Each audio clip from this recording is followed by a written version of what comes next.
Hello and welcome, Facebook friends. I'm Joel Dean, the place to be. The place to be right now is on YouTube with me, with you, and you, and you, and you.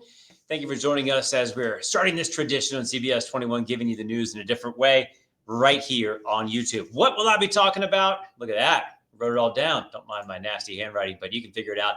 An Elizabethtown officer-involved shooting. That is going to lead things off in just a moment here.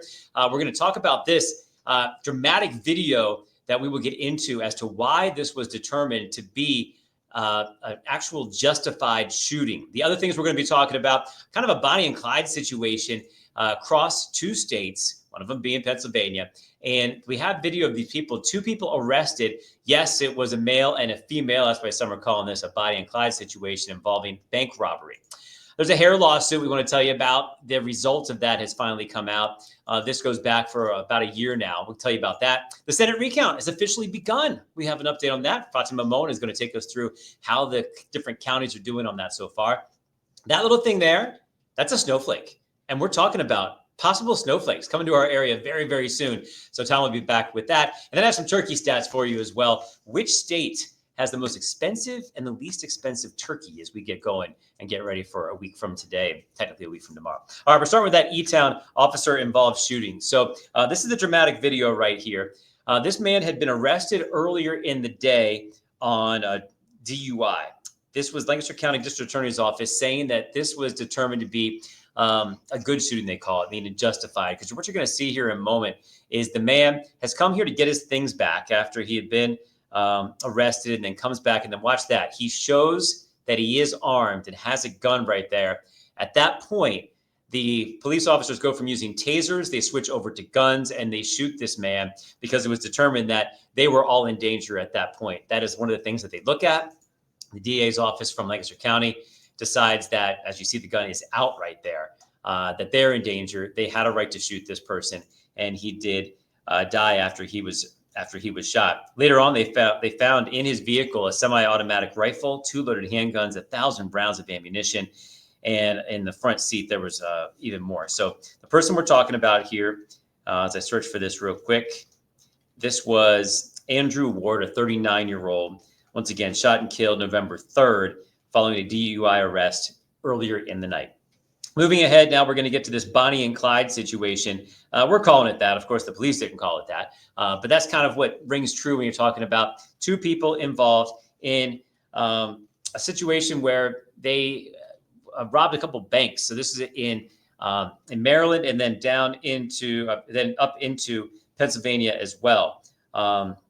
As we get more into this, you can see some of the things here. They had a lot of video on this. But once again, this was 3 heists, 2 different states, and they eventually got these folks, and so they're under arrest at this time. And just want to let you know what's happening with that. I want to get to this hair lawsuit right now. This is a tough situation. It was about a year ago. A girl was in class, African American, and her hair got stuck on some Velcro. So the thing with this is the teacher decided to cut it out. So you're seeing from our web article right here. It was 20 inches, so it was a lot. This girl is just 8 years old. And I guess the teacher thought that she was helping the situation. At the time, the girl didn't protest, she says. But then later on, this was brought as a lawsuit saying that this was part of her identity, part of her culture, that the hair is a gift from God and you don't change those things. And so the lawsuit came up. It did last for a while, but eventually, as it went through all of this, it got dismissed. So this has now come to a conclusion.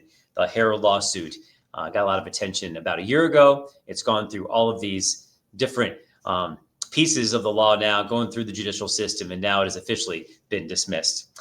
I want to get to the Senate recount now. That's what's next on here. Senate recount has officially started today, but the timeline when you come to different counties, some are faster than others when it comes to finishing the original count and then getting to this recount. Of course, we're talking about Dave McCormick, who has been called by AP as the winner already, but we got to do this recount because it was so close. Fatima Moien has been covering this. Bob Casey's campaign has been trying to, maneuver and get some more votes counted as well, some of these provisional ballots. But once again, it has started today. So you're talking to these different counties about what they're doing. Tell me about what's happening in this video right now. We're watching some people being sworn in. Tell me what's happening. That's right. So I got to speak to Cumberland County officials on pretty much their process into how they want to do this recount. So what we're watching right now is employees, just about 17 of them, being sworn in, and they want this process to be serious. I mean, it just adds to that level of security. They're making sure that these volunteers know exactly what goes into handling ballots. I mean, we're talking about mail-in ballots, provisional ballots, the ballots from election day. So there's a lot to cover, and exactly we're looking at over 140,000 ballots. So that's a lot to cover. That's so many votes right Well, there. that's just in one area. I mean, we're talking across Correct. the whole entire state, like 6.9 million. So give me a feel for different counties, how fast they're doing this process. Right. So just as Cumberland County started today, we had Lancaster County wrap up today. So it's crazy to see how, the process has been.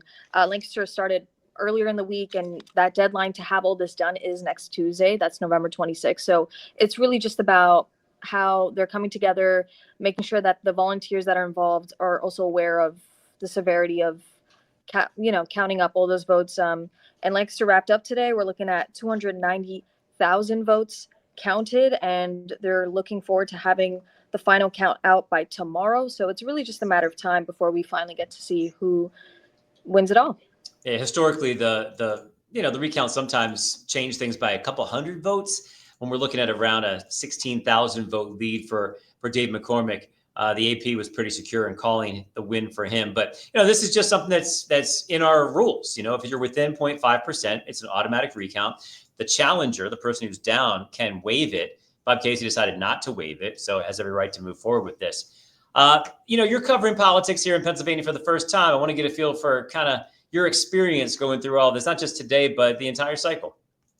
It's been a blessing in disguise. I mean, I'm coming from New York, and so that's kind of just always been blue. And so to be in Battleground, PA has just been not just a really cool flex as a reporter to be on the ground and hear from every side of the conversation, but really just getting to report all this and learning so much about the spectrum of politics, and now really opening my eyes to where people stand and how it just has to be very respectful and also mindful of the various thoughts people have. I've just grown to respect all this. Yeah.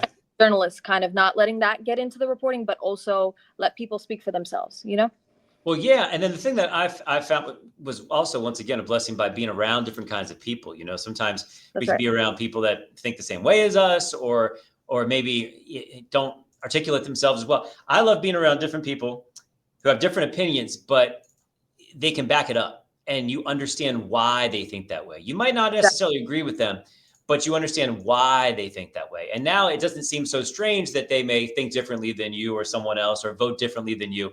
You understand their why. And that is something I love as a journalist to get deeper into. What do you think about that concept? Absolutely. And there's nothing wrong with debate. There's nothing wrong with healthy conversation. If there's anything I've learned, it's made me actually do my homework more. I've had to read up on a lot of facts and stats about where people stand. And, the election itself has opened our eyes to this new era of politics. So I'm just waiting on, what's coming up. Yeah. We would love having you on the team. Before I let you go, I'm going to get to my turkey stat here. I'll let you make your prediction first. Turkeys and expense. Do you know where you're going to be for Thanksgiving yet? I do. I'm going to be back in New York. I'm like, my family's already counting down, but I don't know. All right.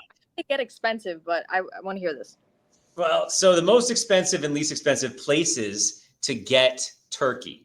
Any guesses on that? Let's go most expensive. What do you think? I'm going to start with population size. So I want to guess probably down south. My bet is Texas. That's not on our top. The cheaper ones are actually from the South, Oklahoma and Louisiana. It comes down to travel costs. I guess there's a lot of turkeys down there already and what have you. And so Florida's like, yeah, they're not too bad in the mix. The most expensive ones, as you may think then, does Hawaii have turkeys? No. So everything has to be imported. That's a big cost. So you're looking at like $50 for a 15-pound turkey in Hawaii. Alaska's around 40 something. Wow. The average is closer to about 31. And here in Pennsylvania, we're at $29 for that 15-pound turkey. So there you go. Hey, enjoy your Thanksgiving. Although we're going to make you report before you go home, okay? That's right. Thanks. Great to see you, Fatima Moien, everybody. Catch your reports every day and right here on YouTube sometimes as well. See you later. Bye. Let me get back to that for everybody. Get some more of our turkey stats here. So on average, Americans will pay $31 for that 15-pound turkey. By the way, that feeds about 12 people, kind of averaging things out here. The cost in every state varies a little bit, but yeah, it comes down to transportation. Here in Pennsylvania, not too bad for us. We're a little below the average of $31 for that 15-pound bird. We're at $29. And yeah, California, the highest average price of $39. They're way up there in the contiguous. Contiguous? What does that say? Continuous United States. Contiguous? Why did I say that? Anyway, the original 48. That is California with the most expensive one. Beyond that, though, yeah, the transportation costs can get you in Alaska and Hawaii. And the cheapest birds are down to about $20 or less in Oklahoma and Louisiana, where my friend to the side over here is actually from. We're going to get those cheap birds from you, James, okay? Okay. Yeah, there you go. All right, folks, that is what we have for you today. Thanks for joining us on the YouTube version of CBS 21 News. We appreciate you, and we will see you on the news later on. And whenever you enjoy this, make sure that you like it, you subscribe, and set your notifications, because that way, anytime that we're on, you'll get a little ding on your phone, a little alert, and you'll say, hey, it is time to watch CBS 21 on my phone. See you next time, guys. I'm Joel Dean, the place to be. We're out. Hey, it's meteorologist Tom Russell here, and we got big changes tonight as winter makes a comeback. First thing we're going to notice is some heavy rain coming in. Here's our futurecast as you watch this baby roll in tonight. So heavy rain by 8, 9 o'clock, maybe even a rumble of thunder. That's possible too. We need this soaking rain. We're going to get it. On the backside, cold air comes rushing in, so some of these will change over briefly to some snowflakes. That'll happen overnight tonight. Then some rain and snow showers around tomorrow, and it's very windy the whole time. I'm most concerned about this as we head into Friday. We could see a dusting of snow in and around central PA. Snow, yes, this is our potential snow forecast as we get into northern Lebanon, northern Dauphin County, but especially up the I-81 corridor towards Schuylkill, Frackville, getting close to 5 or 6 inches of snow. Very, very impressive. So be ready tonight for very heavy rain, gusty winds north and maybe west-northwest at 30 miles per hour. Windy, snow showers and flurries tomorrow. The better chance of any snow laying is going to come into Friday. It's still windy right through the weekend. Winter is back with a vengeance.